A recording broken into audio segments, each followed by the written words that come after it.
Hai mai sentito parlare di agility voice o agilità vocale?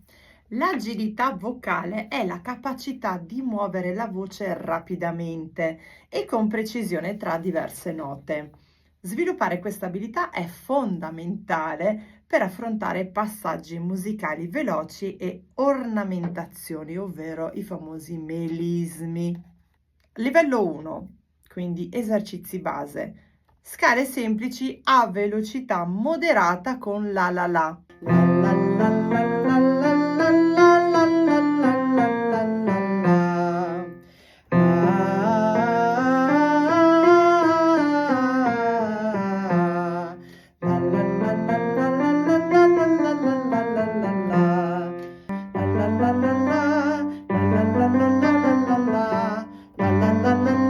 La la la la la la la. La la la la la. La la la la la. La la la la la la la. La la la la la la la la. La la la la la la la la. La la la la la la la la la. La la la la la la la la.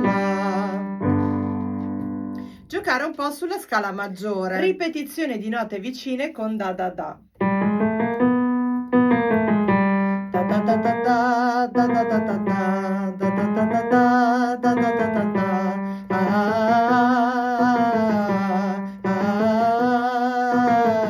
Di aiutarci con la laringe.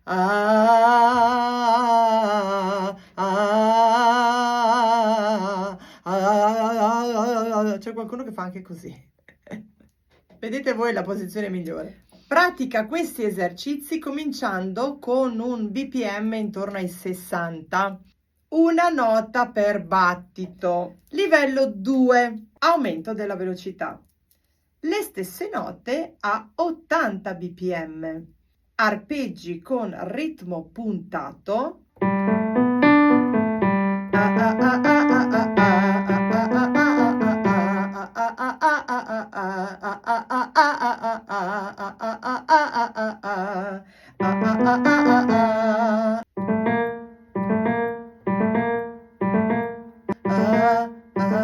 Mantieni la precisione dell'intonazione anche aumentando la velocità.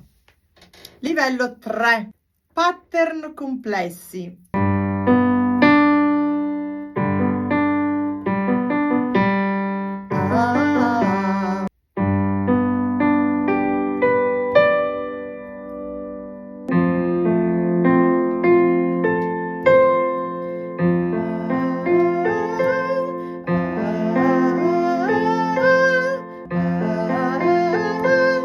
Usa consonanti come K, K, T, D.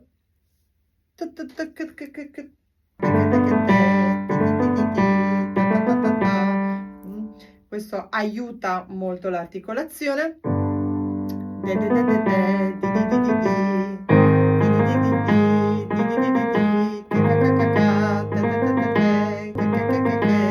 Oppure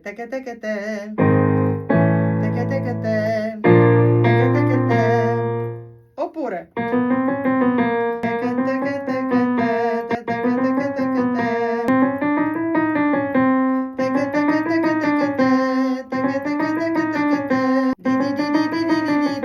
meglio una consonante più dura. Allora, i consigli sono: inizia sempre lentamente e aumenta la velocità in modo graduale. Usa un metronomo per mantenere il tempo costante. Registra i tuoi esercizi per valutarne la precisione. Nota bene, alterna consonanti diverse per sviluppare diversi aspetti dell'articolazione. Quando ti sarai fatta un po' di pratica, togli la consonante. Quindi invece di fare